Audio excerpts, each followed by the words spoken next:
ذرا سا میں ہلتا تھا تو وہ سارے بندے ساتھ ساتھ موو کرتے تھے جیسے کہ میں نے وہاں سے بھاگ جانا ہے. ہمارے بیڈ روم میں بھی الماری میں سے چیزیں نکالی جو الیکٹرانک گیجٹس وغیرہ تھے. وائف کا موبائل فون بھی لے کے چلے گئے, اور یہ سب کچھ میری چھوٹی بچیوں کے سامنے وہ کر رہے تھے. ہم سینٹ کے اندر بھی اپنی کارروائی کر رہے ہیں, اس پہ قانونی کارروائی بھی انشاءاللہ کریں گے.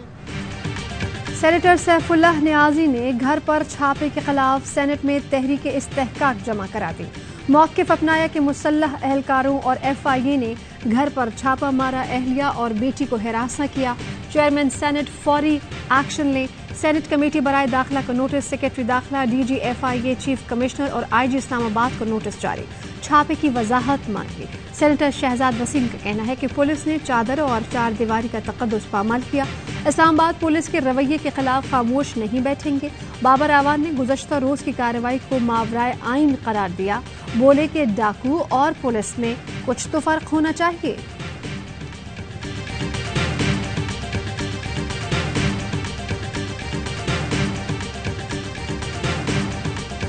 گیس مزید مہنگی ہوگی, مہنگائی میں پسے عوام پر ایک اور بوجھ ڈالنے کی تیاری. گیس ٹیرف میں سردیوں سے پہلے 45 سے 53% تک اضافہ کیا جائے. آئی ایم ایف کی نئی شرط سامنے آ گئی. وفاق میں اتحادی حکومت کو مہنگی گیس سے 120 ارب روپے اضافی ملیں گے جو گردشی قرضے کی ادائیگی پر خرچ ہوں گے. وفاقی حکومت نے گیس مہنگی کرنے کی حامی بھر لی. ٹیرف کے تعین کے لیے مہلت مانگ لی. کوئی شک نہیں کہ مہنگائی عروج پر ہے. وزیر اعظم شہباز شریف کا اعتراف. وکلا کنونشن سے خطاب میں آئی ایم ایف سے معاہدے کا ملبہ پچھلی حکومت پر گرا دیا. کہا کہ حکومت سنبھالی تو سر منڈواتے ہی اولے پڑے. ملک معاشی دیوالی کے قریب پہنچ گیا تھا, مخلوط حکومت نے مشکل سے نکالا. گزشتہ حکومت نے آئی ایم ایف سے معاہدے کی پاسداری نہ کی. آئی ایم ایف نے ہمیں آڑے ہاتھوں لیا, قرض دینے کے لیے ناک رگڑوا دی.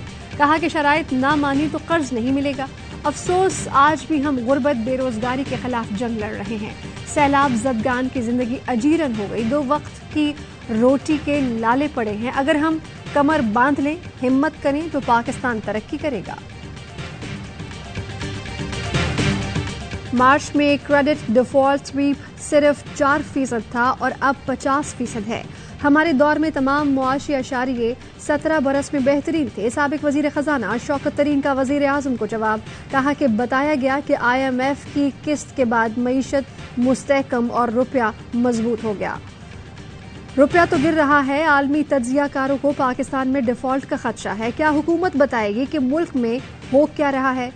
ماہر معاشیات شبر زیدی نے کہا کہ اتحادی حکومت کا ڈیفالٹ کے خطرے سے نکلنے کا تاثر غلط ہے. حقیقت یہ ہے کہ ہم تباہی کے دہانے پر کھڑے ہیں. شہباز شریف کس منہ سے عمران حکومت کی معاشی پالیسیز کو غلط کہہ رہے ہیں؟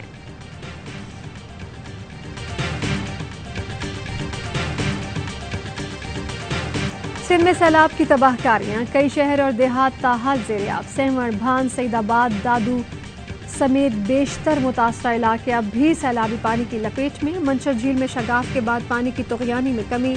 ایل ایس بچاؤ بند پورمپور کے مقام پر دریائے سندھ میں اخراج جاری. نواب شاہ میں پانی میں ڈوبا ریلوے ٹریک بحال نہیں ہو پایا. جیکب آباد کی تحصیل ٹھل زمین زیر آب, زمینی رابطہ منقطع. برڑا شاخ کے مقام پر رنگ میں بند مضبوط بنانے کا کام روک دیا گیا.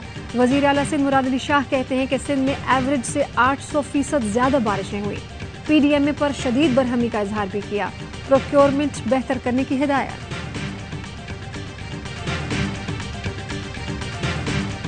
میں ڈینگی کے ڈنک بڑھ گئے. کراچی میں صورتحال تشویشناک. بیشتر نجی اسپتالوں میں مریضوں کے لیے بیڈ دستیاب ہی نہیں. اسلام آباد میں بھی ڈینگی بے قابو. مزید 128 افراد ڈینگی کے مرض میں مبتلا. پنجاب میں ڈینگی کے 164 کیسز رپورٹ ہوئے. لاہور سے 67, راول پنڈی سے 63, گجرانوالہ سے 13 کیسز سامنے آئے. اسلام آباد میں ڈینگی ٹیسٹ کی زیادہ سے زیادہ قیمت 1800 روپے مقرر کر دی گئی. وزیر اعلیٰ پنجاب چودھری پرویز الہی کا ڈینگی کے مریضوں کی تعداد میں اضافے پر اظہار تشویش. بر وقت اقدامات نہ کرنے پر برہم. غیر معمولی بارشوں کی پیشگوئی کے باوجود انسداد ڈینگی کے لیے پیشگی اقدامات کیوں نہ اٹھائے گئے؟ حکام سے استفسار. وبائی امراض کی روک تھام. سینٹر آف ڈیزیزز کنٹرول کے قیام کی منظوری.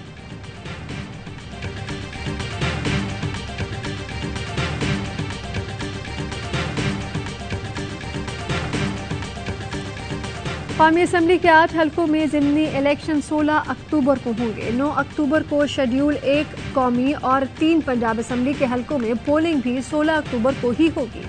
کراچی میں بلدیاتی انتخابات 23 اکتوبر کو کرانے کا اعلان. الیکشن کمیشن کا کہنا ہے حیدرآباد میں بلدیاتی انتخابات کی تاریخ بھی جلد مقرر کی جائے گی.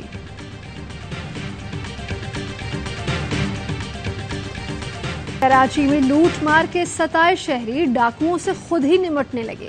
اورنگی ٹاؤن شاہ فیصل چوک پر 2 لٹیرے عوام کے ہتھے چڑھ گئے. تشدد سے دونوں ڈاکو ہلاک. گارڈن میں واردات کے دوران شہری کی ڈاکو کو پکڑنے کی کوشش. شہری نے ڈاکو کو دبوچ لیا. موقع دیکھ کر ڈکیت اور ساتھی فرار ہو گئے. مومن آباد میں سڑک پر جاتی اکیلی خاتون کو ڈکیتوں نے نشانہ بنایا. سامان چھین کر فرار ہو گئے. 2 منٹ چورنگی کے قریب ڈکیتی مزاحمت پر ایک شخص زخمی. تھانہ سپر مارکیٹ کی حدود سے 2 ملزمان دھر لیے.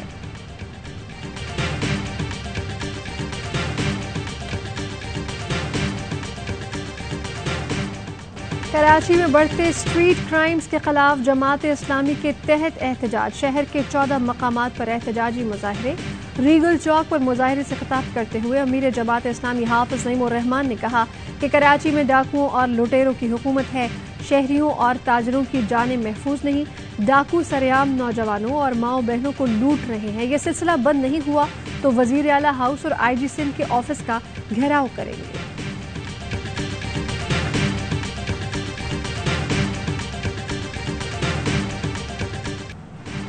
اندھیروں کے سوداگر کے الیکٹرک نے مزار قائد کو بھی نہ بخشا. بانی پاکستان قائد اعظم کا مزار بھی لوڈ شیڈنگ کی لپیٹ میں. شہر میں گھنٹوں طویل لوڈ شیڈنگ نے عوام کا جینا محال کر دیا. رات کے اوقات میں بھی بجلی کی بندش معمول بن گئی. دن کا چین میسر ہے نہ ہی رات کے لیے. ملک بھر میں بجلی کا شارٹ فال 6000 میگا واٹ پر برقرار. بجلی کی پیداوار 22000، طلب 28000 سے تجاوز کر گئے. شنگھائی تعاون تنظیم کا سربراہی اجلاس. وزارت خارجہ کو اہم ٹاسک دے دیا گیا. وزیر اعظم آفس کا دفتر خارجہ کو اجلاس میں 3 ممالک کی اہم شخصیات سے وزیر اعظم شہباز شریف کی علیحدہ سے ملاقاتوں کا اہتمام کی ہدایت. وزارت خارجہ کی اہم ملاقاتوں کے لیے کوششیں شروع. دفتر خارجہ کے ذرائع کا کہنا ہے کہ روسی صدر سے شہباز شریف کی ملاقات کا امکان. چینی صدر سے بھی ملاقات کا وقت طے کیا جا رہا ہے. ایک ہمسایہ ملک کے وزیر اعظم سے اب تک ملاقات طے نہیں ہوئی.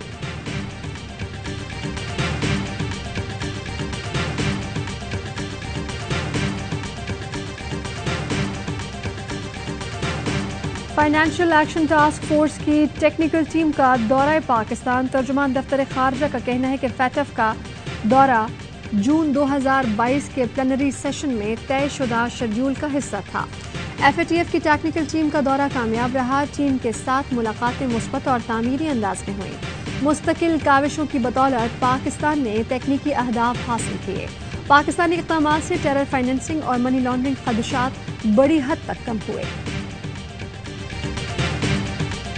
پی ٹی آئی رہنماؤں فواد چودھری اور مراد سعید کو گرفتاری کا خدشہ. اسلام آباد ہائی کورٹ سے رجوع کر لیا. درخواست سے موقف اختیار کیا کہ پولیس اور ایف آئی اے کو مقدمات قائم کرنے اور گرفتار کرنے سے روکا جائے. چاروں صوبوں کی پولیس کو بھی ہراساں کرنے سے روکا جائے. آئی ایم ایف سے پیکج ملنے کے باوجود روپے کی قدر مستحکم نہ ہو سکے. انٹر بینک میں ڈالر مزید ₹2.58 مہنگا 234 روپے 50 پیسے کا ہو گیا. اوپن مارکیٹ میں ڈالر 238 سے 240 روپے میں فروخت. 1 ستمبر سے اب تک ڈالر 15 روپے سے زائد مہنگا ہو چکا.